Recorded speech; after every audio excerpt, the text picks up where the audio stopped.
Hello, Central Indiana Christian Singles. I'm here in downtown Indianapolis with Joseph Seibold. He's our single of the month for August 2023. We just had a CICS event at Bosphorus Cafe. It's like Mediterranean food, Egyptian food. And Joseph, what did you order tonight? It was called Chicken Mediterranean. It had chicken, tomatoes, rice,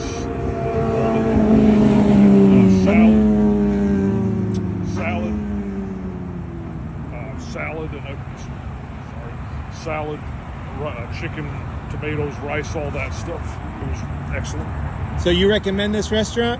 Yes, I do. Okay. Now, Joseph, how long have you been in Central Indiana Christian Singles? Do you know? What's your best guess? How many years have you been in the group? I want to say since like winter of 2022, maybe. That's my guess. Okay, winter of 2022. And how old are you? I'm 31. 31. So you're in your low 30s. We want more people in their low 30s to come to events. So Joseph can have more people his age to hang out with and talk to, girls and guys. So if you're in your upper 20s or low 30s, please start coming to our events. Joseph, what is your favorite CICS event that you've been to? One or two of your favorite events? I would have to say going to the Indianapolis Motor Speedway, because I wanted to go there ever since I moved here, but just not alone. So you went with Jessica Jenkins? Yes. Was that this year or last year? That was last year, I believe. We had a huge group go to that last year for the Indy 500. And what's another event that you enjoyed besides tonight?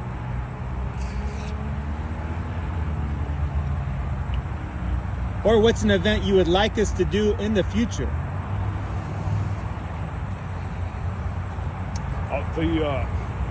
Another thing I liked was the event where the going away party for Raquel when she went to Egypt. Right. That was another one I liked. Okay. So tonight's event was for Raquel and Connie's birthday party, and that event was for Raquel's going away to Egypt. Yeah. So Joseph, what are your hobbies and interests? What do you like to do in your free time? Well, I see movies a lot. I also like to bowl, but it's hard finding a league on Friday nights. I don't like doing it during the week. I like it on the weekend.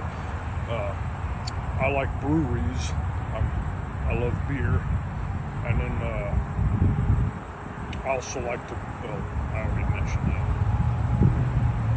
And I like to work out. I'm into weightlifting. Going to the gym? Yes. And what gym do you like to work out at? When I go with my friend, I go to Planet Fitness, but otherwise I have my own equipment at home. Okay. You said you like bowling. If we did a bowling event this winter, what bowling alley do you recommend? What would be a good place for a CICS event? I would recommend either Royal Pin Woodland or Hindle, but there's not enough bowling alleys around here, so it might be difficult to get in, but those are the two I recommend. Okay. Now you live on the north side. Where on the north side do you live? Fishers. Do you like that area? Yes, I do. And where do you go to church? A place called Heartland. What do you like about Heartland? I first started going there because it was right on the interstate, and they had a huge sign, and it was mainly out of convenience. But I stayed because I grew to like the people there. And what kind of ministries do they have? Do they have anything for singles or not?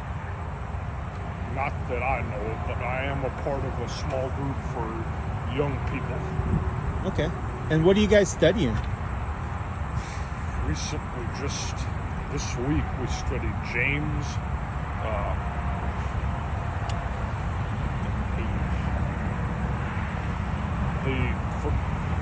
part of James about faith without works is dead. That whole section.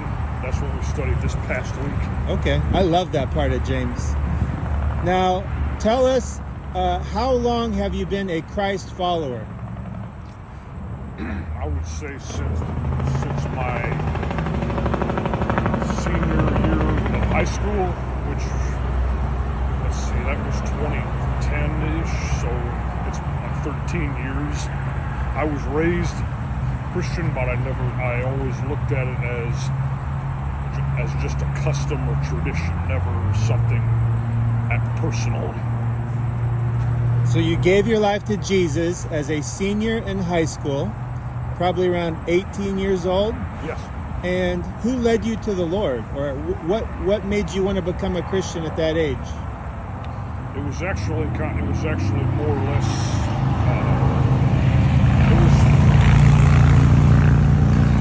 It was more or less an intellectual thing. My teacher, I went to a private high school, Christian high school. Oh, okay. And it was a class called Worldviews, and we talked about different worldviews and everything, and that's learning that stuff. It's where I learned, this isn't just a custom, this is reality. And so that's how I first, and that's why, to this day, why I'm really interested in apologetics. Now, explain apologetics to someone who doesn't really know what that means. What is apologetics to someone who's a baby Christian? That's apologetics is giving a evidence-based and reasoned defense of the Christian faith from a scientific and logical, intellectual perspective, as opposed to a spiritual perspective. So, pointing to actual evidence that Christ actually did rise from the dead, and that sort of thing, and intelligent design, that stuff. Do you get the opportunity to practice apologetics out in the open, in the workplace, or just out in the world? Do you get a chance to witness to non-Christians much, or not? Not usually, because much of the time at work I'm on my own, doing my own thing. I'm not around a bunch of people that much. And tell us about your occupation. I haven't asked you that yet. I'm an electrician. I do electrical work, so wiring buildings, fixtures, devices, running circuits, all that. So if someone in CICS needs some electrical work done, can they contact you?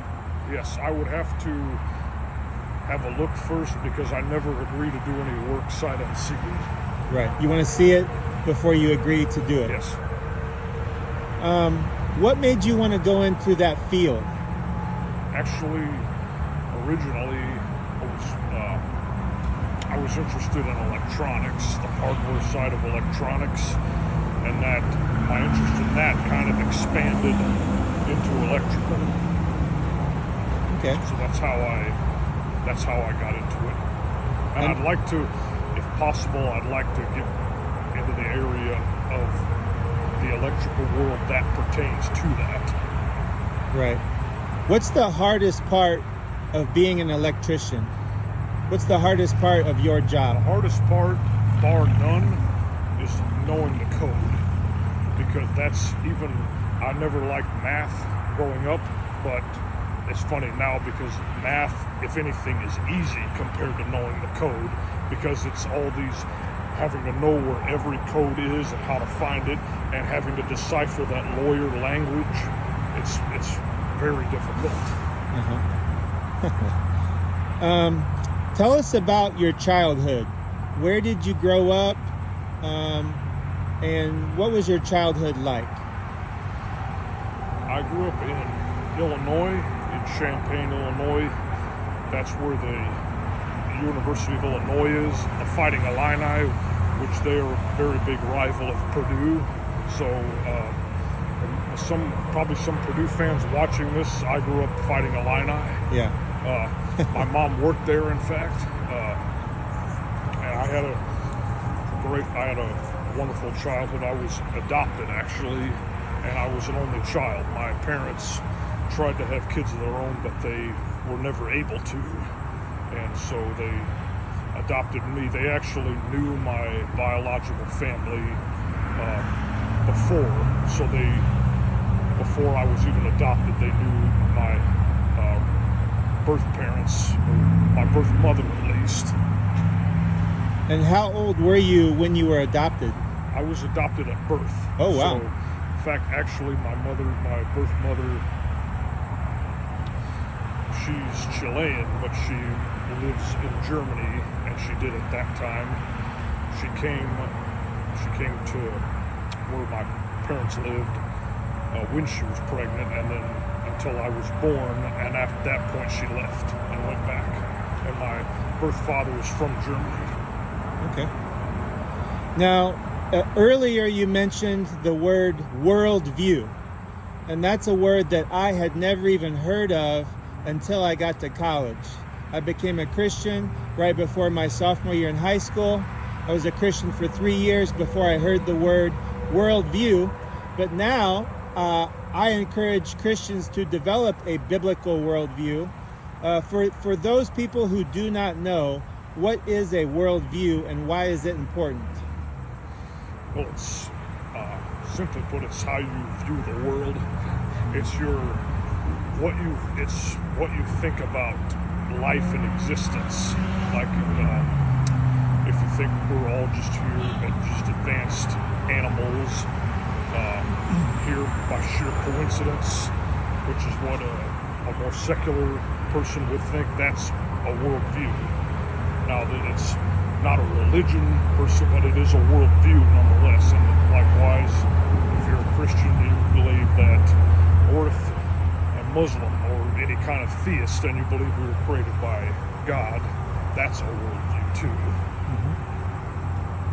Now, so it's basically whatever you believe about human existence and the human condition, why we're here, what happens after we die, all that stuff. I like to do research on the internet, and Barna, Pew Research are a couple groups who do research for churches and other Christian organizations. They found out that only 6% of American adults have a Christian worldview or biblical worldview. And most of that 6% is over the age of 40. So the number continues to go down as the older generation dies off. And soon we'll have, only 2 or 3% of Americans who have a biblical worldview. Why do you think it keeps going down? Why is the biblical worldview such a rare thing to find in someone? What's your opinion on that? I think it's because there's a lot of people, even though there's, like you said, only 6% that have a biblical worldview, there's a much higher percent who would consider themselves Christian. Right. But they might not have, their worldview might not be very consistent, and that's because they, honestly, I would say most people just don't spend time thinking about stuff like that. Mm-hmm. They don't have the time, where they're busy, but it's they just don't think about that, and they don't realize that their worldview is not very consistent. So I would say that's a big thing, but it's an important thing to think about and consider. Yeah, very, very important. Now, every year CICS has a theme, and this year our theme is watch your life and doctrine closely, based on one verse in 1 Timothy. Why is it important to watch your life and doctrine closely, you think? Or why are so many Christians so easily deceived? How can we fix that in this age of deception? Well, it's because 24/7 we're exposed to, like, most of us have smartphones. We have the internet at our fingertips.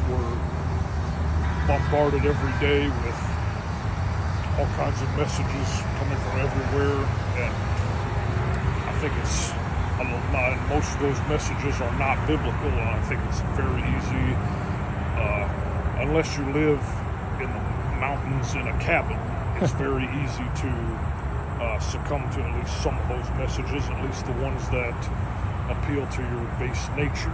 Yeah. It's very easy to be led astray, and with all the technology around us and all the media. Now, I know that you are interested in politics like me. I actually meet some Christians who say, if you're a Christian, you should not get involved in politics. What would you say to someone who says that? I would say to them,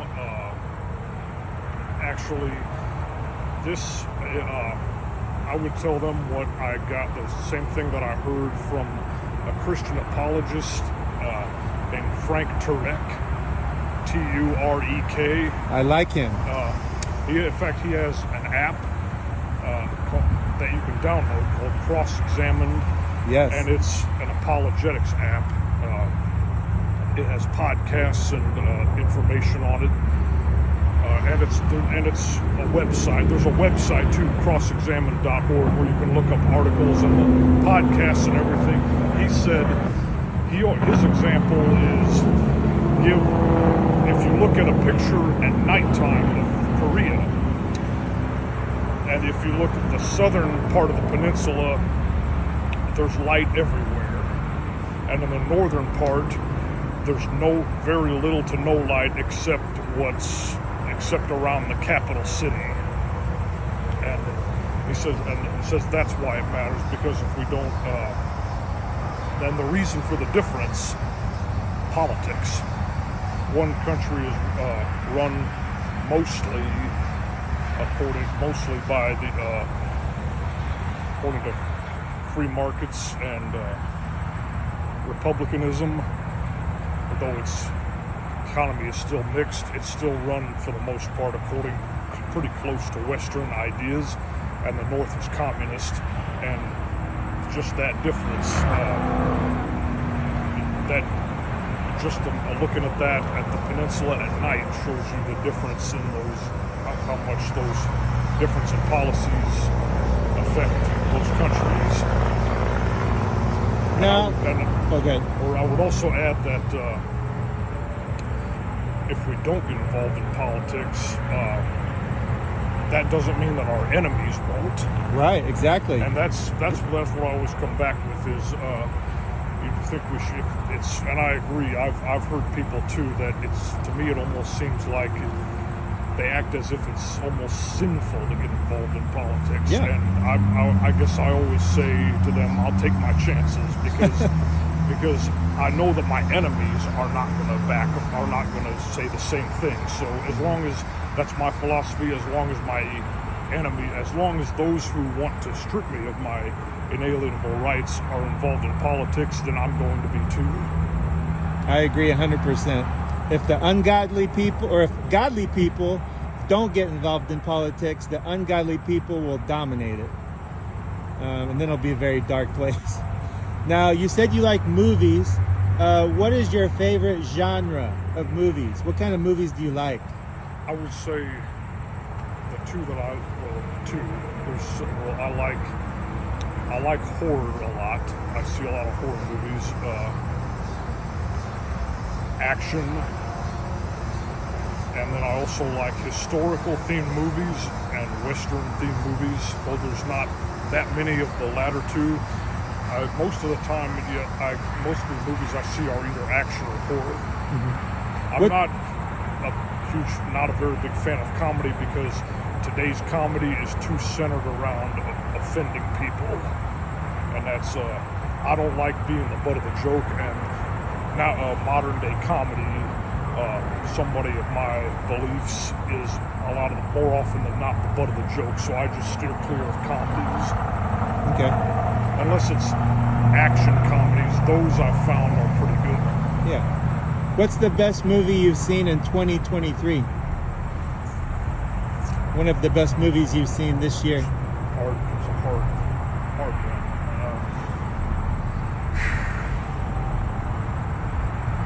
good one that I just saw last week was the latest Mission Impossible. Oh, okay. I want to see that one. I haven't seen it. And I also, a lot of people are bashing it, but the Indiana Jones and the Dial of Destiny, I saw it, and it has a time travel component, and I've always been a fan of time travel. Yeah. Did you see Nefarious? Yes, that's, I thank you for reminding me. That's I like that one, and that's one of that's in my top 5 probably favorite movies of all time. That's unlike any faith-based movie I've ever seen, and some people classify it as a Christian horror movie. Yes. If there is such a thing. Yes. No, I believe it's funny. There's a lot of movies made about demon possession, and if anything, I think Nefarious gives you the most realistic depiction of demon possession. A lot of movies, which don't get me wrong, I love, like The Pope's Exorcist and The Conjuring. They take great liberties a lot with it, and but I think Nefarious gives just the most realistic depiction. That's the best movie I've seen this year. Nefarious, for sure. Let's see. Oh, here's a question I ask all the guys. What makes a woman attractive to you other than good looks? So what about a woman's personality makes her attractive? Okay. As far as personality, I would say a very important thing is having the same political beliefs, or not necessarily the same, but I would say not having the complete opposite political beliefs that I do. So basically, as long as they're not politically left wing, that's what matters. In fact, I had a friend kind of who was in a small group through my church. Told me about a single woman my age in that group, and I looked at her on Facebook, which I do with. I'm sure lots of you do. Don't act like everybody does it. Yeah. Don't act like you don't. Don't act like you haven't done the same thing. And I looked at Facebook, and there's things that I saw on her Facebook indicated that she was solidly on the left, and even though she's a believer, and that's a very good thing, that's simply not what I'm looking for. So I would think somebody who is, if not the same political views as me, is at least has some things in common with me, and also somebody who does not have beliefs that are in direct, blatant contrast to Scripture. So, for example, I don't want someone who affirms homosexuality or transgenderism. I'm the same way. Or abortion. Yep. So it's, I don't want someone who affirms. I want someone who views those things negatively. Right. Basically. Yeah, I agree 100%. Now, if an atheist friend comes up to you and said, Joseph, I know that you're a Christian, but this whole Christianity thing is confusing. What is a Christian? How would you explain it to him? I would say... what does it mean to be a Christian? Well, I would say it means that you believe that Jesus was who he said he was. A lot of people look at Jesus as this moral teacher with the likes of Buddha and Gandhi, but they don't realize that they forget a lot of the other things that Jesus said that is definitely more controversial. Like he claimed to be the Son of God, and he said that he was here to die for our sins, that God came that they may have life. And so, people, unbelievers, especially in the West, act like he was just this moral teacher, and Christians are these lunatics who are deifying him. Well, actually he kind of had deity complex, and so just by the things he said. And so I would say that a Christian is simply someone who believes that Jesus was who he said he was. Yeah, we got a helicopter up here. All right, Joseph, last question. You are the male single of the month, so we want to pray for you this month. How can we pray for you throughout now until the end of August? Well, I've actually come across roads as far as my career. I don't know. I don't enjoy my job like my profession, like I thought I would. At least not the area of my profession that I'm currently in, and I'm only making like 1/3 of what I would like to make, and I honestly don't. I don't know where to go from here. I've even thought about getting into electrical engineering, but of course that takes More money, but more school. yeah, but that's the number one thing is for guidance in as far as my career. That I want to have my future figured out. I want to have the next 30 years of my life figured out. That's the prayers. So that is for me to have the next 30 years of my life, the rest of my life until retirement, figured out. Okay. And for the romance, finding a significant other that I prayed. I'm at the point where I prayed. I'd like God to show me. It's crossed my mind that a lot of people do. I've heard the saying so many times, there's someone out there for you. If I had $1 for every time I've heard that, and I realize there are people that do die alone. I can't pretend like it doesn't happen, so Yeah. I have to consider that as a possibility. But the other part is that God would show me if that's my future or not. Like if I ever do find somebody, I'd like to know that, and I'd like to know. That's one thing I would ask guys: am I ever going to find a significant other, and if so, when? So that I can start counting the days. I would say most people in CICS want to be married someday. Not all, but most, and most are praying for that. And so we'll definitely pray for you for the job direction, God's direction in the job field and career field and in your future, and in finding a godly wife someday, if that's God's will. And Joseph, thank you very much for being in our group and for letting me interview you. So Joseph Seibold, single of the month for August 2023. Thank you.